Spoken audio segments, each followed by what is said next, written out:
Here we have Neil MacDonald, Coach Yourself, with the subtitles A Complete Guide to Self-Improvement at Chess. The chapters are here, as you can see. They are 13 chapters, starting with immunizing yourself against blunders. And here I would like to tell you that sometimes, in my opinion, some of these authors, they need someone to actually read the book before them. For example, Chapter 1, Immunizing Yourself Against Blunders. Blunders and Trap. A one-move blunder involves the instant loss of a pawn or a piece or some other disaster, which you didn't have to let happen.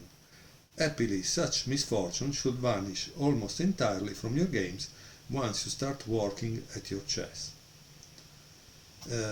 I say almost entirely, as everyone has lapses where they give away their queen, etc.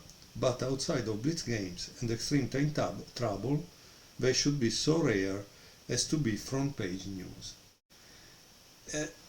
Here my problem is when he says they should vanish almost entirely from your games once you start working at your chess. What does it mean? How am I working on my chess? What exactly I'm doing that avoids a blunder? And here he doesn't say it.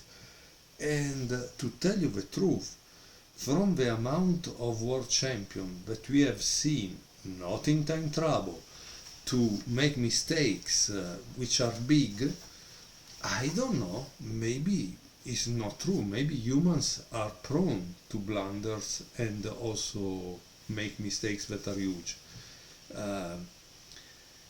So maybe the real problem is that the book should tell us what is the precise thought protocol that we should have in order to avoid such blunders.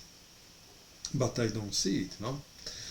In any case, I want to show you, for example, a game that is at page 18 between Fedosev and Ledger, European Cup Porto Carras 2018.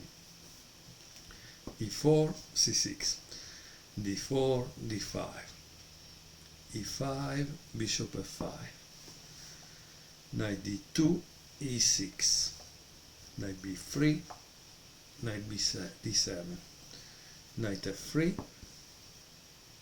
knight e7, c3, knight g6, bishop e3, knight h4, knight takes h4, queen takes h4, bishop e2, queen e4, h4, h6. And now there is h5, and here there is a diagram which says queen takes g2 is a mistake. No, it's a blunder. Why? Can you see why it's a blunder? Because the queen would be trapped by this. Okay, you say. But what if I play this? Oh, well, you would lose a bishop, right? Because it takes here, you take there, but the bishop is taken. So that's why it's a blunder. But you need to see it, right? So you need to ask yourself clearly what is the next move that your opponent will play in order to avoid the blunder. Say, is this a good move? Yes or no? If you don't see this, you think it's a good move. So maybe the next move is queen c2, forcing the exchange of queens, after which white would only have a small edge due to his space advantage. You see that is a little more space. Instead, do you know what black played? He played bishop e7. And now white plays rook c1. So you cannot play queen c2. no? And now there is a threat. Can you see the threat, for example, in this position? Hmm?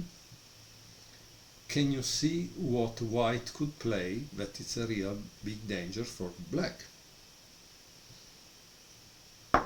Obviously the move is knight d2, because again, after queen takes g2, there is bishop f3.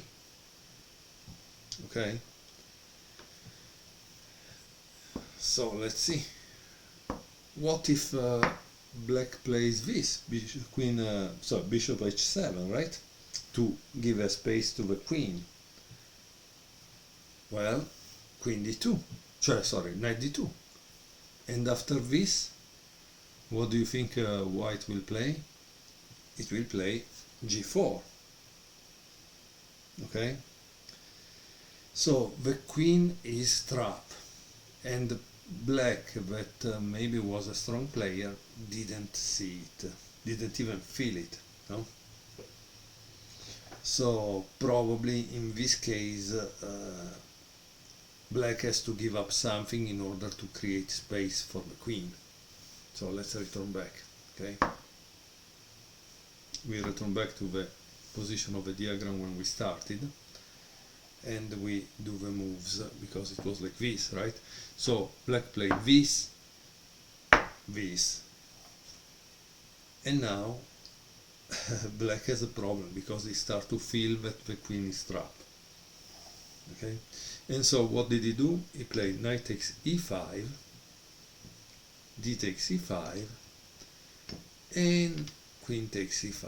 In this way he created a way to escape for his queen. But it's not enough, no? Because he played this, attack. So it's better this or it's better this. In the game c takes d4 was played. Bishop b4, bishop d2, b2, yeah, d2, b6, d6, g4, h7, rook h3, king d7, knight f5, rook a b8, rook b3, king c7, and now again you see it seems all easy, but imagine now that you are white. What would you play? How would you win in this position? Because here there is a win, eh? So can you, and here the question, can you see the most precise finish for white? The game concluded with bishop a6, b takes a6, rook takes c6.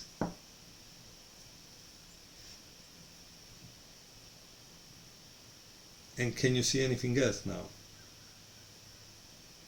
Again, you see, because the author says you need to work on your chess, but how? Do you need to study tactics? Do you need to do what? Because the next move is this, boom! And obviously whoever knows about a skewer, he knows that at this point, tack, tack, boom! What do? Tack, boom! And the game is over, right? So yeah, I didn't read the book, but it was clear now what was going to happen. So, but the point is that on the 22nd move, this guy visualized something like 4 moves to see that kind of finish, and black didn't. So as we can see, it's not a question of oh, you need to work on your chess. The question is, wow, how long are you able to see, how far are you able to see in order to win a game? Because clearly black was outplayed in calculation and visualization. So maybe we need to work on our visualization. Again, I think the book obviously will make you ask yourself some questions. The more questions you ask yourself, and the better it is, because that's the only way to improve. I hope you like this small review.